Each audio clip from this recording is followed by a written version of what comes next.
জুলাই আগস্টের গণঅভ্যুত্থানে সংঘটিত মানবতাবিরোধী অপরাধের মামলায় আওয়ামী লীগের সাধারণ সম্পাদক ওবায়দুল কাদের সহ শীর্ষ 7 নেতার বিরুদ্ধে অভিযোগ গঠন করে বিচার শুরুর আদেশ দিয়েছে আন্তর্জাতিক অপরাধ ট্রাইব্যুনাল। ট্রাইব্যুনাল 2 এর চেয়ারম্যান বিচারপতি নজরুল ইসলাম চৌধুরীর নেতৃত্বাধীন 3 সদস্যের বিচারিক প্যানেল এই আদেশ দেন। একই সঙ্গে মামলার সূচনা, বক্তব্য প্রদান ও সাক্ষ্য গ্রহণের জন্য 17 ফেব্রুয়ারি দিন ধার্য করা হয়েছে। I am Ox. ট্রাইব্যুনালের এই আদেশের মধ্য দিয়ে জুলাই হত্যাকাণ্ডের ঘটনায় আওয়ামী লীগ ও এর সহযোগী সংগঠনের শীর্ষ নেতাদের বিচার প্রক্রিয়া আনুষ্ঠানিকভাবে শুরু হলো।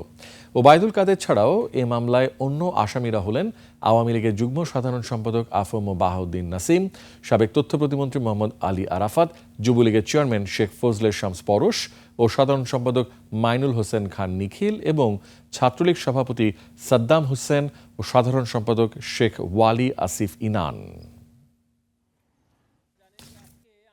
পলাতক আছেন, অতএব পলাতক থাকায় তাদেরকে অভিযোগ পাঠ করে শোনানো যায়নি। অতএব ওনারা দোষী কিংবা নির্দোষ এটা বলারও অপেক্ষা রাখে না, বলাই বাহুল্য।